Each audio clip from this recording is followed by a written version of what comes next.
Hi guys, this is Ashish and I welcome you on English tutorial Sasi sir.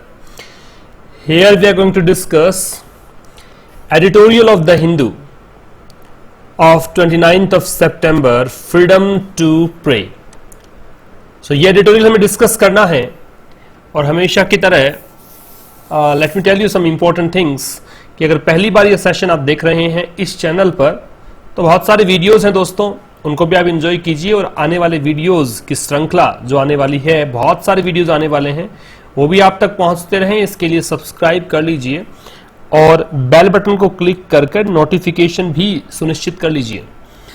यदि ये session पसंद आपको आता है, निश्चित रूप से पसंद आएगा, तो आप लाइक कीजिए और अपने दोस्तों के साथ शेयर कीजिए। बहुत अधिक शेयर करना है आपको, क्योंकि इससे और लोग जो नहीं जानते हैं इस चैनल के बारे में या फिर इस तरह के एडिटोरियल के अप्रोच के बारे में, उनको भी एक नया तरीका मालूम चलेगा। चलिए स्टार्ट करते हैं। फ्रीडम टू प्रे, प्रार्थना करने की स्वतंत्रता। With its Sabarimala verdict the SC underlines the constitutions transformative power. Sabarimala जो एक वर्डिक्ट हुआ, वर्डिक्ट का मतलब न्याय कह दीजिए, तो सुप्रीम कोर्ट जो है अंडरलाइन करता है। अंडरलाइन का मतलब होता है एम्फेसाइज करना, जोर देना, हाईलाइट करना। क्या चीज अंडरलाइन करता है? कॉन्स्टिट्यूशन का जो ट्रांसफॉर्मेटिंग पावर है, ट्रांसफॉर्मेटिव का मतलब लाइफ चेंजिंग कह सकते हो आप, जीवन परिवर्तन करने वाला जो शक्ति है, उस चीज को एम्फेसाइज करता है supreme court.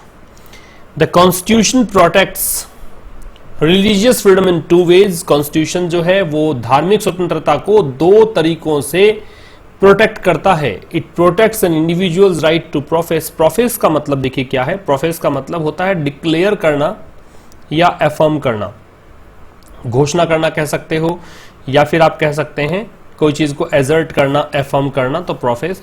So the constitution protects religious freedom in two ways. Constitution जो है वो धार्मिक स्वतंत्रता को दो तरीकों से प्रोटेक्ट करता है। It protects an individual right to profess. ये प्रोटेक्ट करता है किसी भी व्यक्ति का जो अधिकार है to profess, practice and propagate a religion. अधिकार क्या है कि कोई भी व्यक्ति जो है अपने धर्म का प्रोफेस कर सकता है, मीन्स वो डिक्लेयर कर सकता है, बता सकता है कि भाई मेरा ये धर्म है।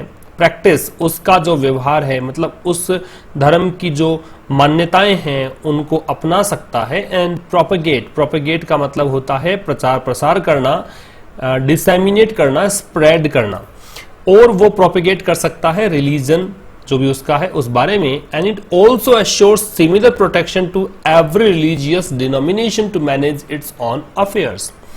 और इसी प्रकार की प्रोटेक्शन देता है हर एक रिलीजियस डिनोमिनेशन का मतलब होता है ग्रुप कह सकते हो, या फिर आप इसे कह सकते हैं कोई भी पंथ।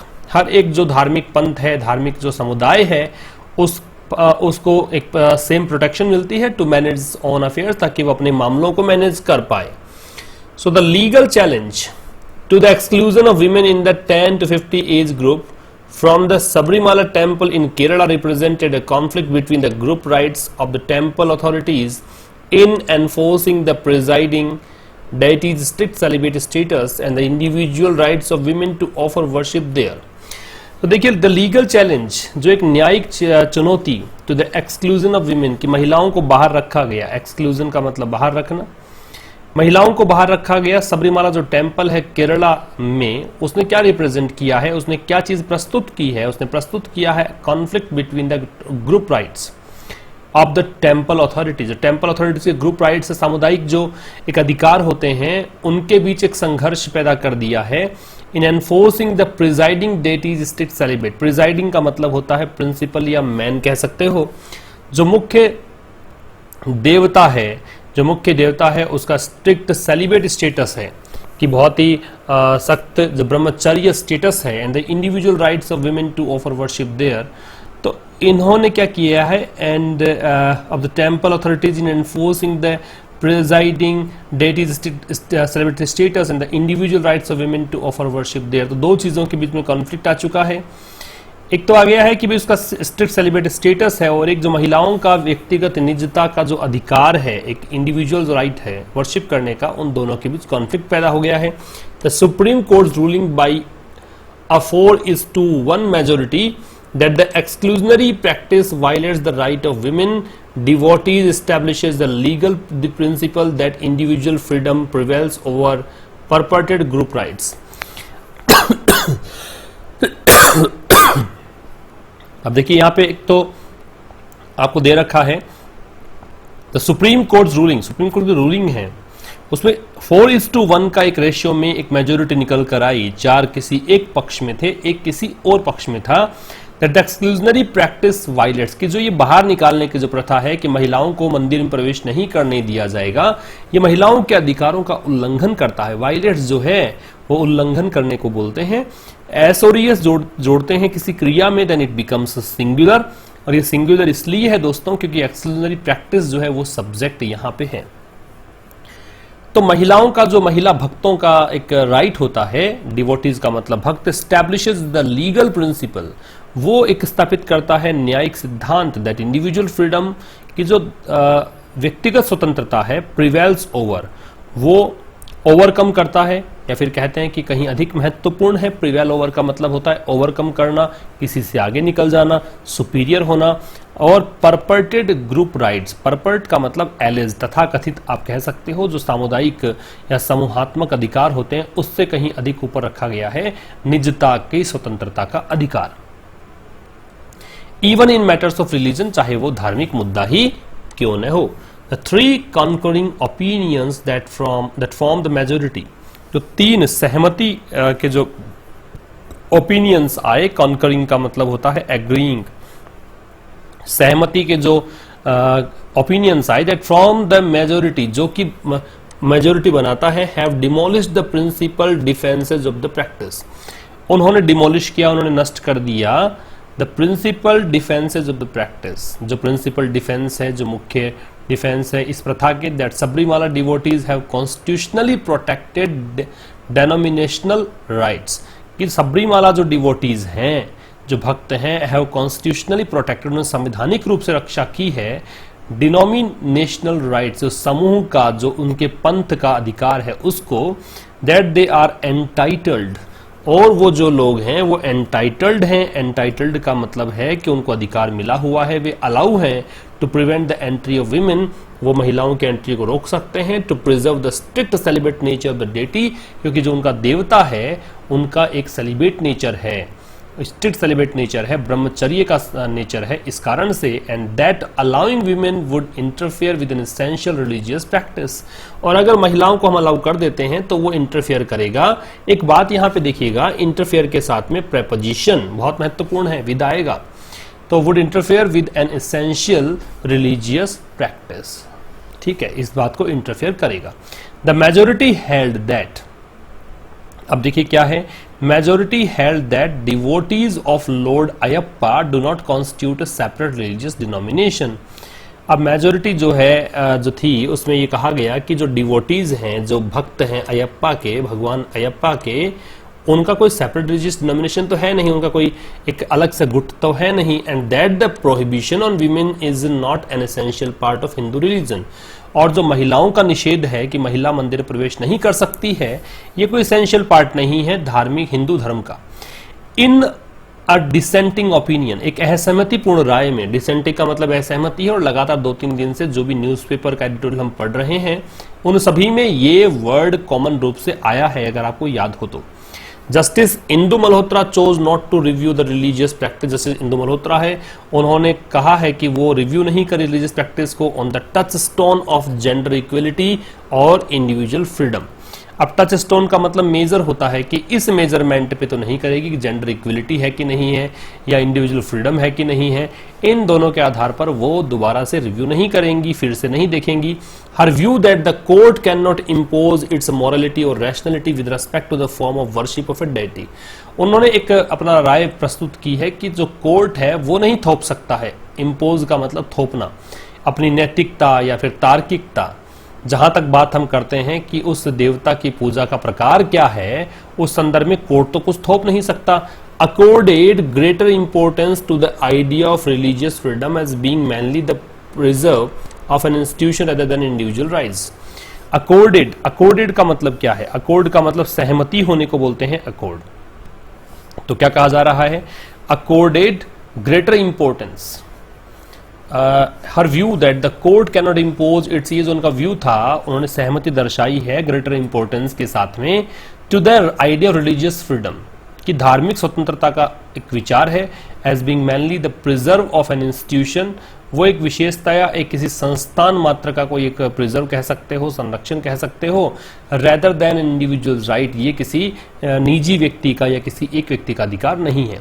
Beyond the legality of the practice, जहां हम बात करें इसके कानूनी तौर पर, तो उसके अलावा अगर बात करें which could have been addressed solely, जो कि हल किया जा सकता था अकेला, सोलेली का मतलब एकमात्र या only, as an issue of discrimination, भेदभाव के इश्यू पर, और tussle between two aspects of religious freedom, या फिर अगर आप नोकझोंक कहें, टसल का मतलब स्कफल आर्ग्यूमेंट, तर्क वितर्क कहें, दो अलग अलग पहलू जो रिलीजियस फ्रीडम के हमने देखा है, उस आधार पर the court has also sought to grapple with the stigmatization of women devotees based on a medieval view of menstruation as symbolizing impurity and pollution।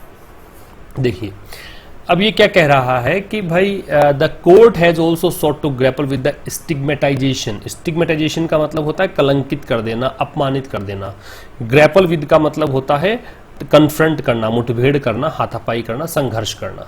तो कोर्ट ने भी चाहा है कि वो भी वही दो दो हाथ कर ले या फिर अपना तर्क रखे पूरी दृढ़ता के साथ में कि ये मुद्दा जो है वो महिलाओं के with the stigmatisation of women devotees, की महिला भक्त है उनके एक ये डिफेमेशन का मुद्दा है, based on A medieval view, जो मध्यकालीन व्यू की बात हम करें, जो मेंस्ट्रुएशन पीरियड होता है एज सिंबलाइजिंग इम्प्योरिटी, जिसे हम अशुद्धता या पोल्यूशन का प्रतीक मानते हैं, उस आधार पर the argument that the practice is justified, ये जो आर्ग्यूमेंट है कि ये जो एक रीति है या व्यवहार है वो एक जस्टिफाइड है, because women of menstruating age, कि महिला जिसकी मेंस्ट्रुएटिंग एज होती है, ये जो माहवारी का एक एज होती है, would not be able to observe the 41 day period of abstinence before making a pilgrimage, failed to impress the जजेस, would not be able to observe the 41 day period of abstinence. तो ये क्या कहना चाह रहा है कि भाई अगर तीर्थ यात्रा पर जाने से पहले, पिलग्रिमेज का मतलब क्या होता है, तीर्थ यात्रा को बोलते हैं,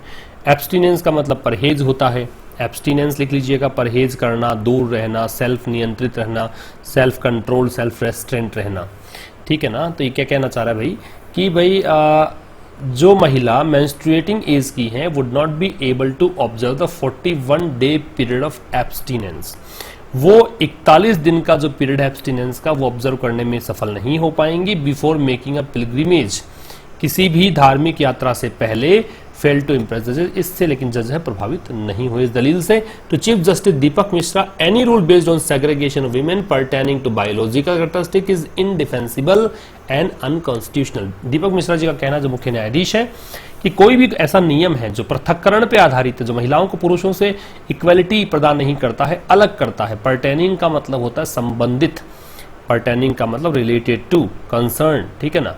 तो ये जो बायोलॉजिकल कैरेक्टरिस्टिक के आधार पर, शारीरिक बनावट, शारीरिक चीज़ों के आधार पर वो एक इनडिफेंसिबल, तो आप डिफेंस नहीं कर सकते, और ये एक संवैधानिक चीज़ भी है, ये दीपक जी मिश्रा ने कहा।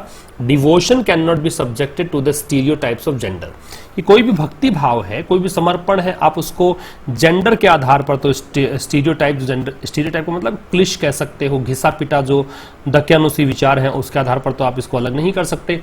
Justice D.Y.. Chandrachud said stigma built around traditional notion of impurity has no place in the constitutional order.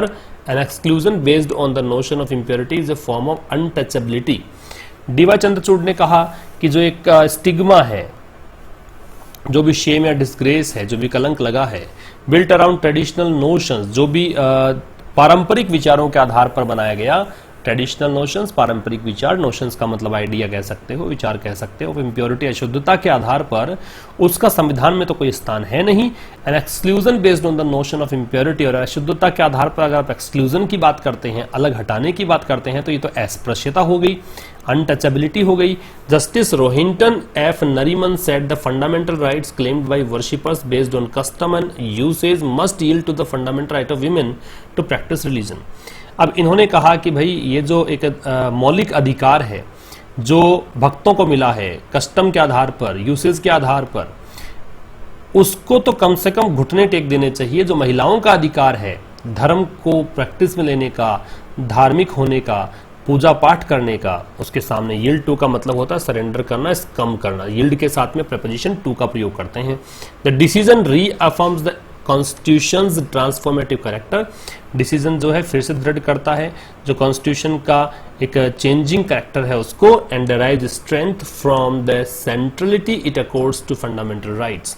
And derive strength, और डराइव स्ट्रेंथ का मतलब और वो ताकत निकालता है फ्रॉम द सेंट्रलिटी, जो मुख्य धारा है उससे, it accords to fundamental right, जो कि सहमति दर्शाता हो मौलिक अधिकारों के साथ में। अकॉर्ड का मतलब सहमति दर्शाना। ओके, सो गाइज ये हमने 29 सितंबर का एडिटोरियल कंप्लीट किया है। कल मुलाकात होगी मंडे के एडिटोरियल के साथ में। देखते रहें, जुड़े रहें, शेयर करें, लाइक करें। Thank you very much for watching this one. See you very soon with a new editorial. Till then, goodbye. Thank you.